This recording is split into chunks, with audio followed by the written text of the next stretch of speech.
Gelar PhD Dr. Richard Lee ilegal, sosok ini bongkar kampusnya bermasalah, lu bisa ditangkap. Dr. Richard Lee dikuliti oleh dokter detektif. Lebih-lebih sejak seorang influencer kesehatan mengkritik gelar PhD dokter kecantikan tersebut. Kekinian, publik pun mempertanyakan keabsahan gelar dokter luar negeri milik Dr. Richard Lee tersebut.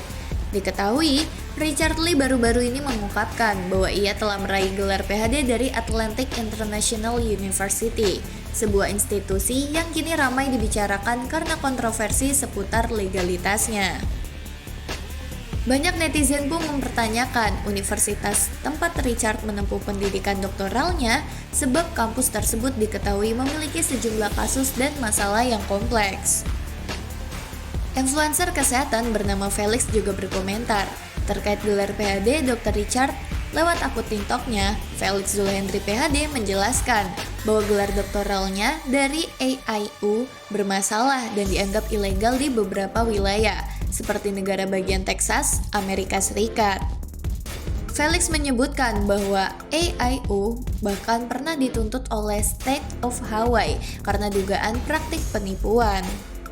Universitas itu pernah dituntut oleh State of Hawaii karena dianggap melakukan penipuan. Jadi gelarnya termasuk ilegal di Texas, kata Felix dalam videonya. Pernyataan ini memicu reaksi dari banyak netizen yang merasa bahwa gelar PhD Dr. Richard Lee mungkin tidak memiliki dasar yang kuat.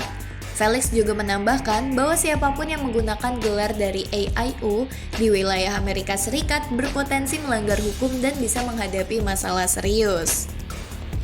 Kalau lu ke US dan pakai gelar dari Atlantic International University, itu ilegal dan lu bisa ditangkap, jelasnya lagi. Pernyataan ini pun membuat publik semakin mempertanyakan kredibilitas gelar yang dimiliki Dr. Richard.